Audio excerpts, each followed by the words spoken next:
Educatina, el sitio de educación número 1 de Latinoamérica. Hola a todos, en el presente video vamos a seguir con el estudio del liberalismo. En este caso vamos a establecer ciertas definiciones sobre qué es el liberalismo para cerrar un poquito este tema dentro de ciencias políticas. Y por ende vamos a comentarles que el liberalismo surge y se desenvuelve como una típica expresión, de alguna manera, de la praxis y mentalidad burguesa. Como decíamos, expresión de la praxis y a su vez de la mentalidad burguesa. Ustedes pueden ir tomando nota. El liberalismo, una vez visto de esta forma, pretende justificar de alguna manera cosas tales como, por ejemplo, la propiedad privada, la economía de mercado, el individualismo, o de alguna manera un individualismo adverso a transformaciones estructurales en profundidad, si se quiere. El liberalismo político es un sistema donde el Estado resguarda el bien público y la vida de los intereses de los ciudadanos, respetando a las minorías y manteniendo sobre todo las libertades civiles, este tema que tanto preocupaba a John Locke, como vimos en el video anterior. Pero sigamos adelante, nosotros queremos hacer hincapié sobre todo en la caracterización del liberalismo. Por ende, aquí tenemos en pantalla, vamos a quedarnos el sistema propio de gobierno de todo Estado liberal o de la línea liberal es el gobierno representativo basado en el principio de freno o balanceo de poderes, es decir, en el sistema de división de poderes como caracterizamos anteriormente y en la adecuación a la Constitución y a las leyes. Y se pueden distinguir dos líneas dentro del liberalismo. La primera línea perteneciente a sus orígenes sistemáticos con John Locke, como vimos en el video anterior, en el cual, por ejemplo, el Estado no debe interferir en la actividad productiva ni educacional. En una segunda fase u otra línea propia del liberalismo destaca la preocupación por la soberanía popular, ¿sí? Ensancha las funciones gubernativas y sostiene el deber comunitario de asegurar la satisfacción de necesidades primordiales, con lo cual se solucionarían para los liberales los problemas de desigualdad social, alcanzándose de alguna manera, según creen ellos, el pleno desenvolvimiento de los individuos dentro de la sociedad. El gobierno por excelencia, creen los liberales, sería una vía para mejorar material y moralmente la vida humana. Y luego de ver todo esto, vamos a destacar el concepto de liberalismo económico que sienta sus bases en la teoría de este señor que estamos viendo aquí, ni más ni menos que Adam Smith, que va a exponer, hablamos aquí de liberalismo económico, que va a exponer, como decíamos, en su obra La riqueza de las naciones, esta teoría, y según este análisis, los precios, según lo que dice Adam Smith, los precios, que son la expresión del equilibrio entre oferta y demanda, oferta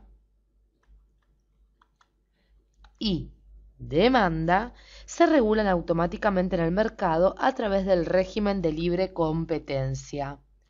Entonces, los precios se regulan a través de la libre competencia. Vamos a agrandar, vamos a borrar nuevamente aquí. Entonces, como decía Adam Smith, los precios se van a regular en el mercado a través de la libre competencia, como decíamos, que estimulada por un creciente porcentaje del gobierno, van a constituir, según lo que pensaba el señor Adam Smith, el progreso económico. Muy bien, esto fue un breve repaso sobre lo que es el liberalismo. En próximos videos vamos a estudiar otros tipos de estados. Gracias por acompañarnos hasta aquí. Educatina te recomienda los siguientes videos para que sigas aprendiendo.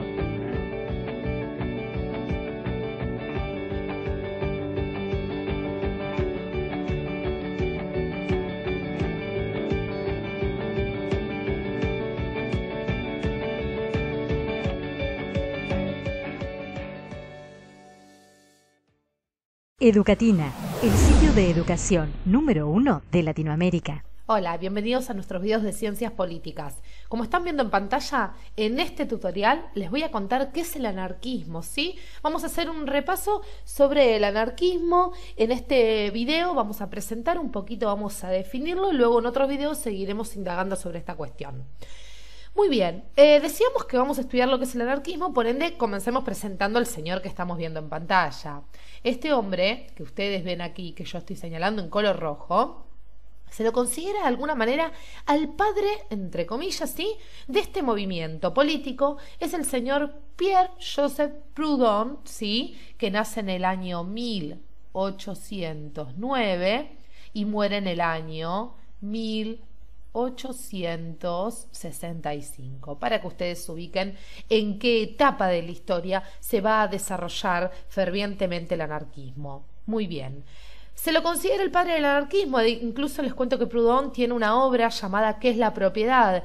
Y él escribe en las primeras líneas de esta famosa obra: la propiedad es un robo, ¿sí? Para que ustedes vayan viendo por dónde viene el lineamiento de este anarquismo. Los invito a que definamos o que vayamos a su raíz etimológica, ya que la palabra anarquía deriva del griego anarquía, como están viendo en pantalla. Vamos a poner aquí anarquía, sí, aquí lo tenemos en griego, y está compuesta por el prefijo an y arquía. An viene a ser un prefijo que significa un no o sin, lo traducimos como no o como un sin, y arquía viene de ese famoso arqué griego, principio. En este caso también podemos traducirlo como norma, ¿sí? Entonces, de esta forma, anarquía se puede traducir como aquello desprovisto de principio, aquello que no tiene principio, sin norma. Lo vamos a traducir, para cerrar con esto, como ausencia de norma o autoridad, ¿sí? Pero sigamos adelante indagando sobre este anarquismo, porque el anarquismo representa una crítica radical contra todo orden existente, contra toda norma existente a nivel económico, contra los capitalistas, es decir, contra el capitalismo, el que considera una expresión suprema de la explotación del hombre por el hombre, perdón. Entonces, el capitalismo lo asocia directamente con la explotación humana. Ahora bien, a nivel político, el Estado representa el instrumento del que se vale la clase dominante para ejercer su dominio sobre la clase dominada, es decir, las clases populares, obreros, campesinos, artesanos. Incluso el Estado liberal, y por eso lo hemos marcado aquí, tras su pantalla democrática, dicen los anarquistas, no es sino más que un aparato coercitivo. Un aparato coercitivo, así es. Policías, jueces, cárceles, ejércitos, leyes, controlados, claro está, por las clases dominantes, siempre a través de las cuales éstas ejercen su presión sobre las clases dominadas, ¿sí? Poder político, económico, ideológico, lo estamos viendo también en pantalla. Les cuento que para el anarquismo todo tipo de poder, repetimos, político, económico, ideológico, contempla una enajenación del hombre. Vamos a seleccionar otro color y vamos a agregar que este tipo de poder entonces constituye una enajenación del hombre. Significa el dominio de unos individuos sobre otros. La separación entre gobernantes y gobernados entonces coloca inevitablemente a los primeros en una situación de prepotencia con respecto a los segundos, es decir, el dominante prepotea al dominado, incluso contra la voluntad de los propios protagonistas, es decir, de los dominados. Para los anarquistas el Estado que estamos señalando acá, debe ser destruido, aniquilado de raíz. Atentos con eso. Entonces, vamos a tener que entender al anarquismo como aquel que critica radicalmente al Estado. Y junto con el Estado, dicen, tenemos que destruir todo poder político, económico, ideológico, ¿sí? Basta de esto y de esto. La propiedad privada debe ser abolida también. Serán las clases populares, dicen los anarquistas, la obrera especialmente, la que va a dirigir este proceso, porque son ellas las que sufren en carne propia el dominio de los dominantes, el dominio del poder. Y en el próximo video los invito a que sigamos indagando más sobre este anarquismo, porque es muy muy interesante estudiar el sistema anarquista hoy en día. Para ver la continuación de este tema, Educatina te recomienda que veas el siguiente video.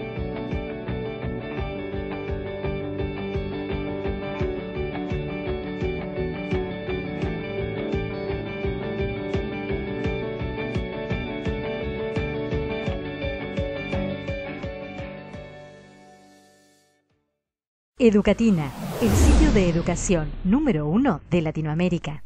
Hola, en el presente video seguiremos hablando del anarquismo como lo hicimos en el video anterior. Y en ese video anterior comentábamos, por supuesto están más que invitados a verlos, que el anarquismo como crítica radical a todo orden existente defendía o promulgaba, mejor dicho, que la propiedad privada debía abolirse. Entonces, la propiedad privada para todo anarquista debe desaparecer.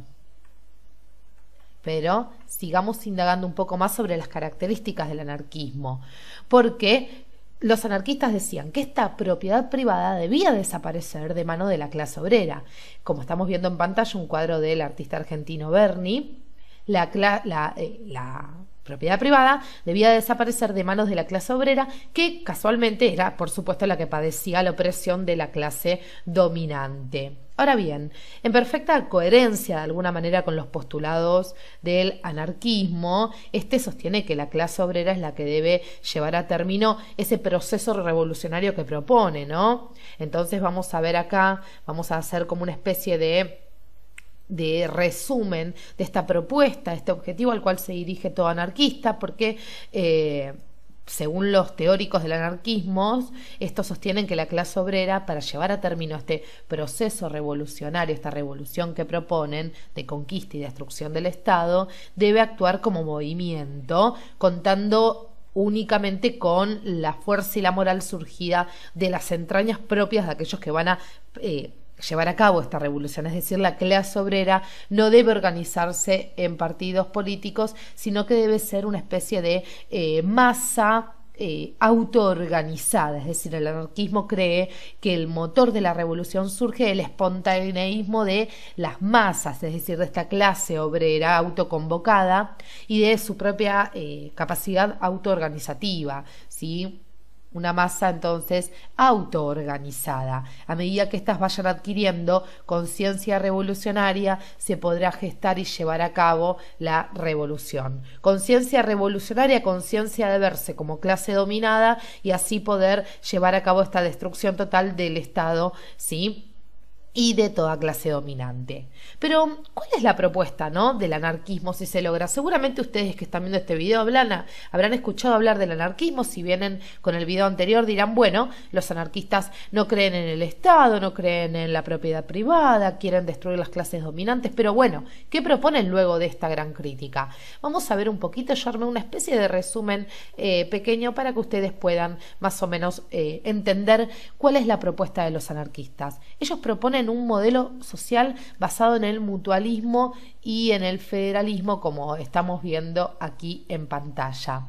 A nivel económico, las unidades de producción, por ejemplo, como las empresas y fábricas, deberán ser regidas por los propios trabajadores mediante la autogestión. Entonces, hablamos acá de una autogestión de la industria, ¿sí?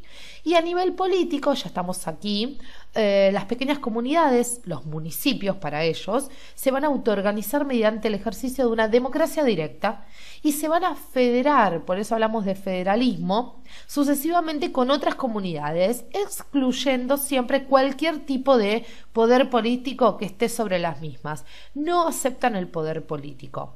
Las fronteras, para todo anarquista, les cuento, deben ser abolidas.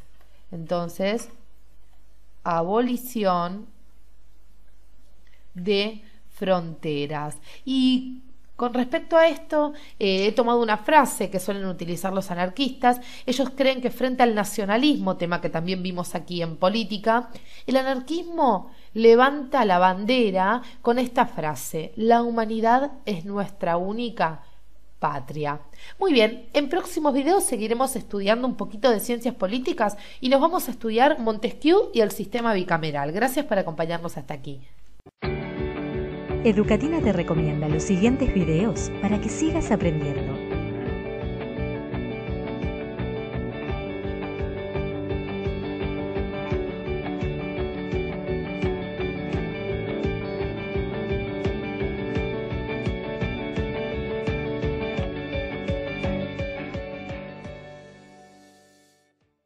Educatina, el sitio de educación número 1 de Latinoamérica. Hola, los invito a todos que en este video de ciencias políticas conozcamos qué es el nacionalismo.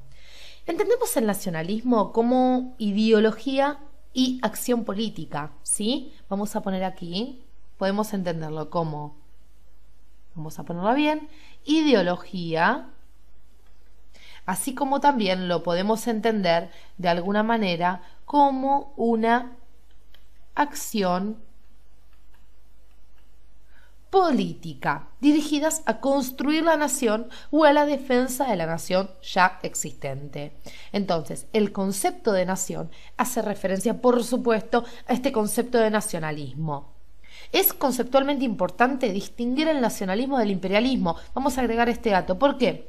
Porque no es el imperialismo, mejor dicho, no es construcción ni defensa de la nación, sino expansión del Estado. Nosotros hemos hecho videos con respecto al imperialismo, ¿sí? Esa dominación económica de otro territorio que no sea la nación misma. Por eso lo diferenciamos del nacionalismo, que es una ideología de acción política dirigida a construir la nación y a defender la nación ya existente. Pero lo que hicimos nosotros, como hicimos en varios videos de Educatina, es ir a la Real Academia Española, aquel diccionario que universalmente todos recurrimos, para ver cuáles son las definiciones de nacionalismo que nos ofrece la misma. La Real Academia presenta la definición de nacionalismo bajo tres modos, tres acepciones diferentes. Primero dice que el nacionalismo es el apego de los naturales de una nación a ella y a cuánto le pertenece, ¿sí? Muy relacionado con esta definición que nosotros dimos recién, a esa ideología y acción política dirigidas a la construcción y defensa de la nación. Pero también va a decir que el nacionalismo es aquella ideología, nos estamos quedando aquí, que atribuye entidad propia y diferenciada a un territorio y a sus ciudadanos, y en la que se fundan aspiraciones políticas muy diversas. Por último, dice que el nacionalismo es la aspiración o tendencia de un pueblo o raza a tener una cierta independencia en sus órganos rectores. Entonces, de alguna manera son muy disímiles, pero en el fondo todas apuntan a este sentido de pertenencia con respecto al territorio que uno habita. La Revolución Francesa, esa famosa revolución que tanto estudiamos en Educatina, vamos a agregar aquí la Revolución Francesa, recordemos del año 1789, fue partera de varios fenómenos políticos que luego se desarrollaron en el tiempo, ¿sí? Y en este caso, el nacimiento del nacionalismo se atribuye a esta coyuntura histórica. Nacimiento, entonces, del nacionalismo. Es una cuestión bastante que entra bastante en debate con respecto al origen del nacionalismo. Nosotros nos quedamos con esta parte que afirma que este nacionalismo surge a partir de esta coyuntura histórica propia de las revoluciones burguesas, a través de los ejércitos napoleónicos. Sí, aquí tenemos a Napoleón Bonaparte. Vamos a quedarnos aquí. Decíamos que a través de sus ejércitos se extiende por toda Europa la semilla del liberalismo. Las administraciones puestas en marcha por Napoleón en los países ocupados iniciaron reformas de signo liberal. ¿Sí? Hablamos de tendencias liberales en toda Europa, pero al mismo tiempo la contienda napoleónica suscitó un sentimiento netamente nacionalista. Por eso no solo hablamos de la Revolución Francesa, hablamos de esta coyuntura histórica en años posteriores a la Revolución también. Este nacionalismo surgido por la contienda napoleónica, esto de alguna manera se refería a este nacionalismo republicano y liberal, que en algunos casos también era tradicionalista y conservador en otros, pero nacionalismo a final de cuentas. La ideología y sentimiento nacionalista constituyeron una fuerza que generó varios movimientos que cambiaron la historia de Europa posteriormente para siempre. Muchos fueron los pueblos que, al haber alcanzado un alto grado de conciencia nacional, lucharon por su independencia, es decir, por convertirse en naciones-estados, es decir, por su soberanía nacional. Entonces es muy importante este concepto de nacionalismo a la hora de estudiar la historia mundial. Gracias por acompañarnos en nuestros videos de política. Educatina te recomienda los siguientes videos para que sigas aprendiendo.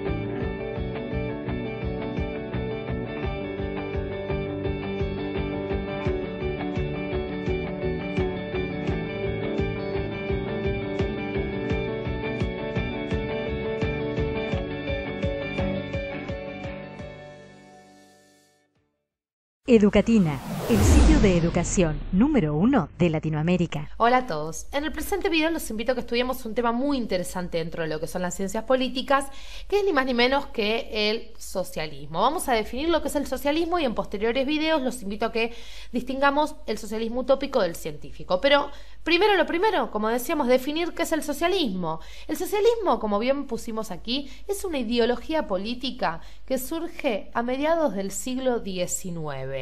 ¿De dónde surge? Surge sobre todo, más allá de lo teórico, se va a plasmar, se va a manifestar a través de lo que era la clase obrera, es decir, el famoso proletariado. El socialismo, como ideología política, a su vez, considera que el Estado es el dueño, el responsable del bienestar de, vamos a poner aquí, el responsable del bienestar de la sociedad a través de la justa distribución de las riquezas, entendiendo que el Estado asimismo es el dueño de los medios de producción, recursos naturales, industria, entonces dirige y planifica la producción económica. En todos los tiempos, les cuento, ha habido pensadores que de alguna manera han manifestado esta idea socialista de la igualdad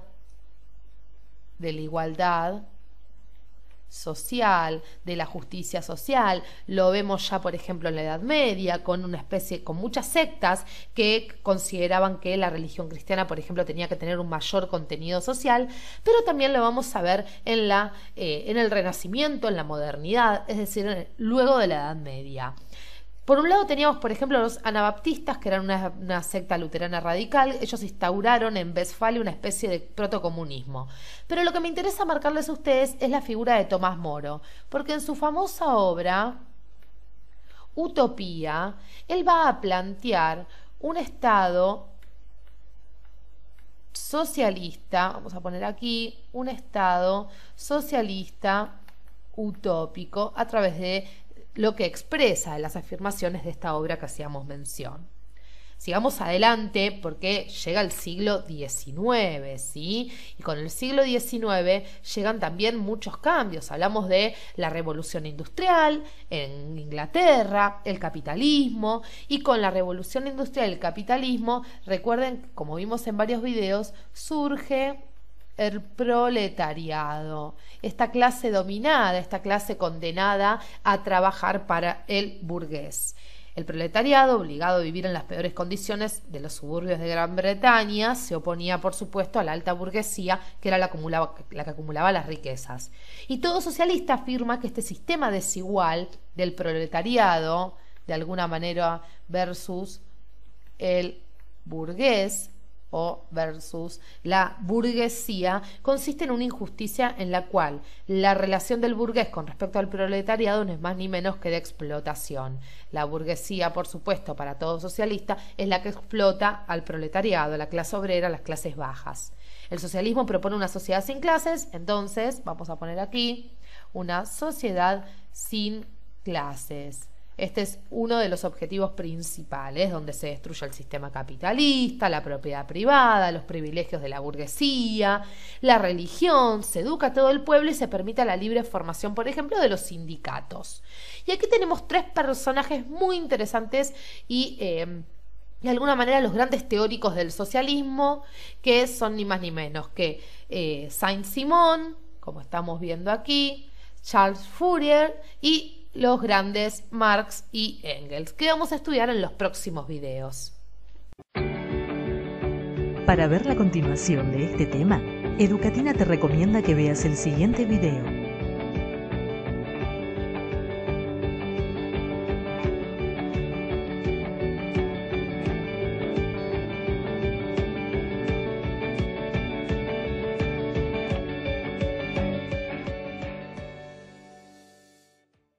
Educatina, el sitio de educación número 1 de Latinoamérica. Hola, en el presente video estudiaremos lo que es el socialismo científico. Recuerden que en el video anterior nosotros estudiamos lo que era el socialismo, que era una ideología política, un sistema de organización social basado en la propiedad de administración colectiva de los medios de producción y distribución, en donde el Estado, recordemos, tenía que garantizar la justa distribución de las riquezas, justa distribución entonces de la riqueza. Hablamos de un socialismo también que proponía una sociedad sin clases, ¿sí? Para repasar un poquito.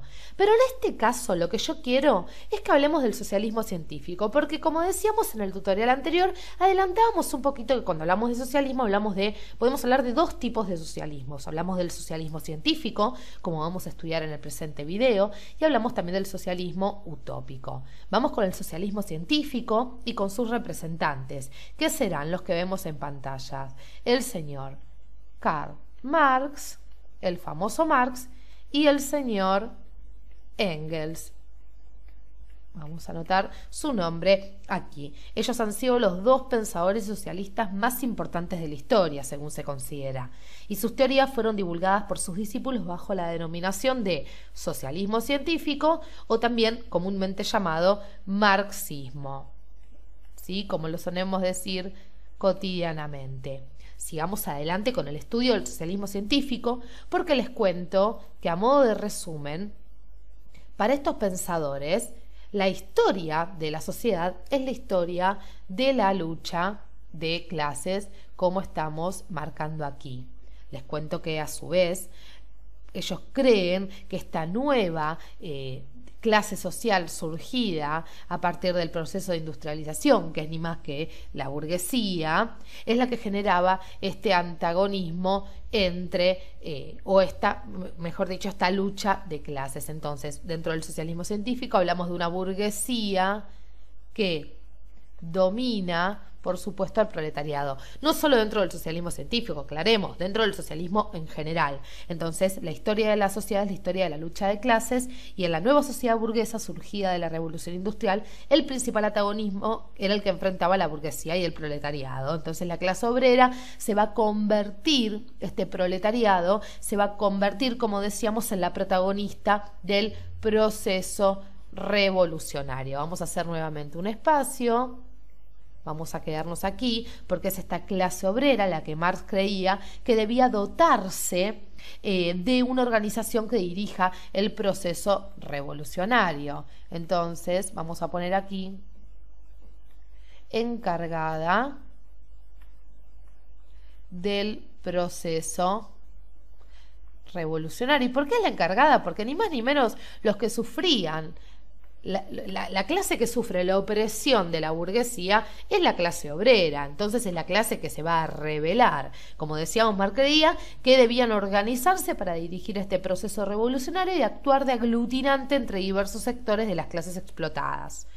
Al igual que los anarquistas, recuerden que tenemos un video, para Marx, el Estado y sus aparatos, ya sea político, legislativo, ideológico, son instituciones controladas siempre por las clases dominantes. Es ni más ni menos que el poder, que el dinero en que controla al Estado.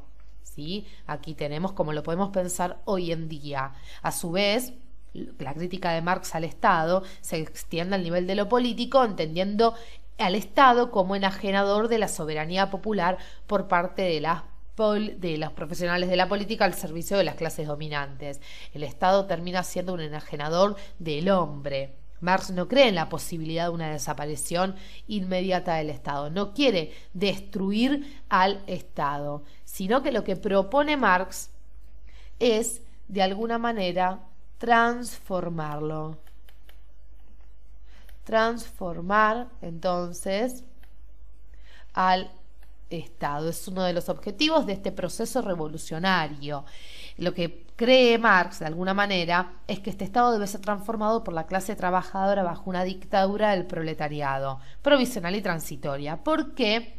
Las clases antiguas dominantes van a ejercer, las clases que eran dominadas van a ejercer así un dominio sobre el resto de los que las dominaban, y los aliados de esta van a llegar a extinguirse como clase y van a de alguna manera contrarrestar el peligro de la contrarrevolución. Entonces, resumiendo, la clase obrera se organiza, hace la revolución, transforman al Estado y reducen a la clase dominante para que no se arme una contrarrevolución. Esto es muy, muy por encima de lo que es el socialismo científico, pero vamos a diferenciarlo en el próximo video hablando del socialismo utópico. Gracias por acompañarnos hasta aquí. Para ver la continuación de este tema, Educatina te recomienda que veas el siguiente video.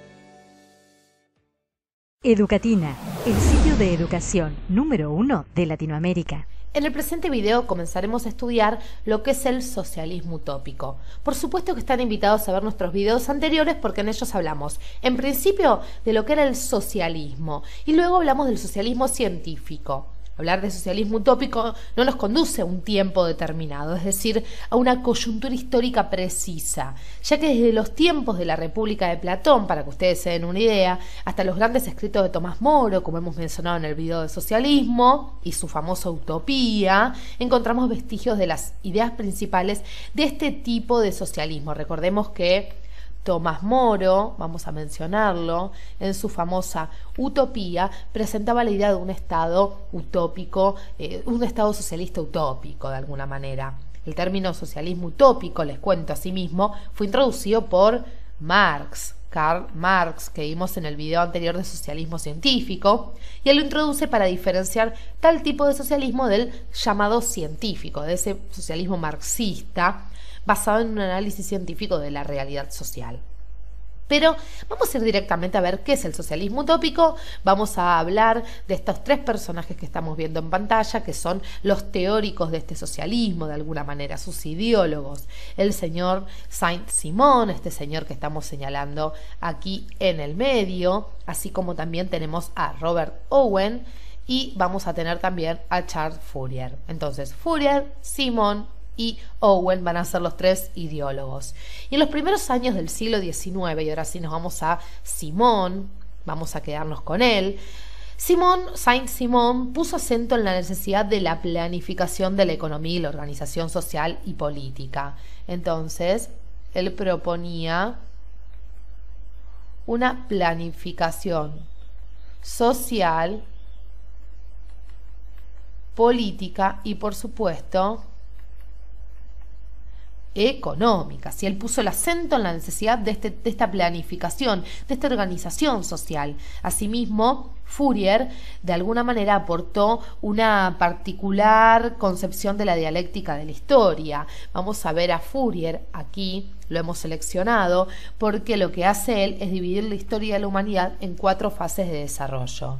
Entonces, para Fourier, vamos a poner aquí historia de la humanidad, como decíamos, él la divide en 4 fases de desarrollo. Vamos a poner así, 1, 2, 3 y 4. Tenemos el salvajismo, luego tenemos el patriarcado, luego le sigue la barbarie, y por último tenemos la civilización. Ustedes pueden ir tomando nota de estas ideas. Esta última corresponde para él a la sociedad burguesa, ¿sí?, que se mueve en un círculo vicioso, según dice él, en un ciclo de contradicciones que se están reproduciendo constantemente sin acertar a superarlas. Pero Fourier no solo analiza la dialéctica de la historia a través de esta teoría de las 4 fases, sino que denuncia el carácter alienante de la sociedad capitalista, donde está inmersa esta sociedad burguesa, y descubre también la desigualdad condición de la mujer, entre otros. En resumen, les puedo decir que el socialismo utópico propone, vamos a ver aquí, una sociedad, por supuesto, igualitaria, feliz, amena. No hay clases dominantes ni dominados. Hablamos de una justa distribución de la riqueza, de una industrialización y un trabajo colectivo organizado de modo igualitario, para resumir de alguna manera lo que es este socialismo utópico, que el concepto mismo nos dice, claro está, que a veces termina siendo tan solo una utopía, pero bueno, por supuesto no deja de ser una ideología política y con mucho respeto la tenemos que estudiar. En los próximos videos seguiremos con el estudio de diferentes movimientos políticos, no dejen de vernos. Educatina te recomienda los siguientes videos para que sigas aprendiendo.